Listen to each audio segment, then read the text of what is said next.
जय हिमालय, जय भारत। हिमालय लोग यूट्यूब चैनल में आपका स्वागत है और मैं हूं journalist doctor Harish Chandra Lakhera. Ambedkar surname सुनते ही संविधान निर्माता बाबा साहब डॉक्टर भीमराव रामजी अंबेडकर का ध्यान आता है। परंतु एक अन्य अंबेडकर भी हुए हैं जिन्हें भारतवासी भूल गए। उनका नाम था कृष्णजी केशव अंबेडकर, महाराष्ट्र के देवरुखे ब्राह्मण, जो बाबा साहब के प्रारंभिक शिक्षक थे और जिन्होंने भीमराव रामजी सकपाल या भीमराव राम अम्बावाडेकर को अपना सरनेम देकर भीमराव रामजी अंबेडकर बना दिया। अंबेडकर मूलतः ब्राह्मणों का सरनेम है, यानी मराठी ब्राह्मणों का। इस बारे में जब तक मैं आपको विस्तार से बताऊं, तब तक आपसे अनुरोध है कि हिमालय सभ्यता पर केंद्रित इस चैनल को सब्सक्राइब अवश्य कर दीजिए। बाबा साहब अंबेडकर का जो असली सरनेम था वो सकपाल था, लेकिन उनके पिताजी ने अम्बावाडेकर लिखवा दिया था। लेकिन उनके अध्यापक कृष्णजी केशव अंबेडकर ने उनका सरनेम बदलकर अपना सरनेम उनको दिया था। इस तरह स्कूल रिकॉर्ड में उनका सरनेम अंबेडकर दर्ज हो गया। उनका बचपन का नाम था भिवा, यानी बाबा साहब को बचपन में उनके माता पिता भिवा कहते थे। भिवा ने 7 नवंबर 1900 को सतारा के सरकारी स्कूल में दाखिला लिया था। यह दिन महाराष्ट्र सरकार की ओर से अब स्कूल प्रवेश दिन के रूप में मनाया जाता है। अब इस स्कूल का नाम प्रताप सिंह हाई स्कूल रखा गया है। तब यह स्कूल 1ली से 4वीं तक था। 4वीं तक ही अंबेडकर ने इस स्कूल में पढ़ाई की थी। तब वे 6 साल के थे जब उन्होंने दाखिला लिया था। उनके पिता सूबेदार रामजी सकपाल ने स्कूल में दाखिला करते समय अंबेडकर का सरनेम अपने पूर्वजों के नाम अम्बावाडेकर रख दिया। उनके पूर्वजों का गांव का नाम अम्बावाडे था। यह गांव रत्नागिरी क्षेत्र में था।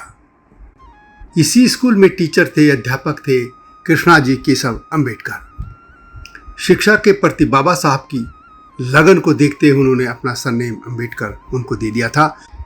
कृष्णाजी अंबेडकर बालक विवाह से बहुत स्नेह करते थे, इसीलिए स्नेहवश उन्होंने अपने जो सरनेम था अपना उनको दे दिया था। कृष्णाजी केशव अंबेडकर देवरुखे ब्राह्मण थे। देवरुखे ब्राह्मण महाराष्ट्रियन जो ब्राह्मणों की 5 उपजातियों में से एक हैं। यह समुदाय अन्य महाराष्ट्रीय ब्राह्मणों जैसे देशस्थ ब्राह्मण, कोंकणस्थ ब्राह्मण और करहड़े ब्राह्मण आदि इनमें शामिल है। देवरुखे ब्राह्मणों को देवर्षि ब्राह्मण भी कहा जाता है। देवरुखे ब्राह्मणों की उत्पत्ति को लेकर कहा जाता है कि यह जाति महाराष्ट्र में सबसे पुराने मराठी ब्राह्मणों, जो मराठी भाषी लोग हैं, उनमें से एक है। देवस्त्र ब्राह्मणों को पश्चिमी घाट का निवासी माना जाता है। 15वीं शताब्दी के अंत के दौरान मुगल शासन काल के दौरान उथल पथल जब हुआ था, वो कालखंड था, तो ये कई ब्राह्मण परिवार जो थे वो पश्चिमी घाट से संगमेश्वर देवरुख रत्नागिरी के पास बस गए थे। यहाँ बसने के कारण इनको देवरुखे ब्राह्मण कहा गया और इसी स्थान में रहने के कारण वे अब अन्य मराठी जो ब्राह्मण हैं उन्हीं के समान परंपराओं का पालन करते हैं। अक्सर यह कहा जाता है कि बाबा साहब के जीवन में ब्राह्मण और उच्च जातियों के लोग थे, उनका क्या योगदान रहा है। तो यह भी बता दिया जाए कि उनकी जो दूसरी पत्नी थी डॉक्टर सविता अंबेडकर, वह भी ब्राह्मण कुल से थी। शादी से पहले उनका नाम था डॉक्टर शारदा कबीर। इसी तरह बड़ौदा के महाराजा सयाजीराव गायकवाड़ ने बाबा साहब की उच्च शिक्षा का प्रबंध किया था। गरीबी के कारण बाबा साहब आगे नहीं पढ़ पा रहे थे। तब उन्होंने बड़ौदा के महाराजा सयाजीराव गायकवाड़ को एक पत्र लिखा कि मैं आगे पढ़ना चाहता हूँ, लेकिन मेरी कोई भी मदद नहीं कर रहा है। तब महाराजा ने उन्हें मिलने के लिए बुलाया और बाबा साहब को पढ़ने के लिए इंग्लैंड भेजा। विदेशों में जहाँ भी उन्होंने पढ़ा लिखा, वहाँ उनके रहने और खाने का, पहनने का, सब कुछ उनका खर्च का वहन भी किया। इसके अलावा जब भारत वो लौटे तो उन्होंने उनको अपने यहाँ नौकरी भी दी थी। हालांकि यदि बाबा साहब के गुरुओं की बात करें तो एक बार उन्होंने कहा था कि उनके 3 गुरु हैं। बाबा साहब ने खुद एक भाषण में यह बात कही थी। 28 अक्टूबर 1954 को बम्बई के पुरंदरे स्टेडियम में हजारों लोगों की एक सभा को संबोधित करते हुए बाबा साहब ने कहा था कि मेरे 3 गुरु हैं।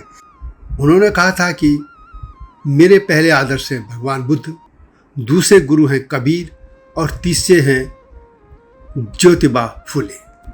आज दुख की बात है कि अतिवादी दलित नेता, नवबौद्ध तथा अंबेडकरवादी खासतौर पर जो मीम भीम की जो जोड़ी है, ये लोग इस तरह की जो बातें हैं वो दलित समुदाय को नहीं बताते।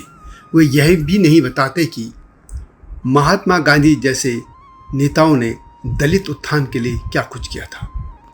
गांधी जी समेत बहुत से ऐसे नेता हैं जो सवर्ण अवश्य थे, लेकिन उन्होंने अपना जीवन पूरा दलितों के उत्थान में लगा दिया था, और इनमें ब्राह्मण भी थे। और यह देखा जाए तो जो बाबा साहब के प्रथम गुरु थे वे कृष्णा जी, केशव जी, अंबेडकर एक ब्राह्मणी थे। तो यह थी बाबा साहब अंबेडकर और ब्राह्मण। यह वीडियो कैसे लगी कमेंट में अवश्य लिखें, और इस चैनल को हिमालय सभ्यता पर जो है उसको सब्सक्राइब अवश्य कीजिएगा। इस चैनल में हिमालय सभ्यता के अलावा मैं देश दुनिया के भी प्रमुख मुद्दों को सामने रख लेता हूँ। नए मुद्दे के साथ शीघ्र आपके सामने आऊँगा। अगली वीडियो की प्रतीक्षा कीजिए। तब तक जय हिमालय, जय भारत। हिमालय पे पेड़ हो तो गीत गाएंगी नदियाँ, गीत गाएंगी नदियाँ। पेड़ों पे चिड़िया है तो गीत गाएंगी नदियाँ, पेड़ों पे चिड़िया है तो गीत गाएंगी नदियाँ।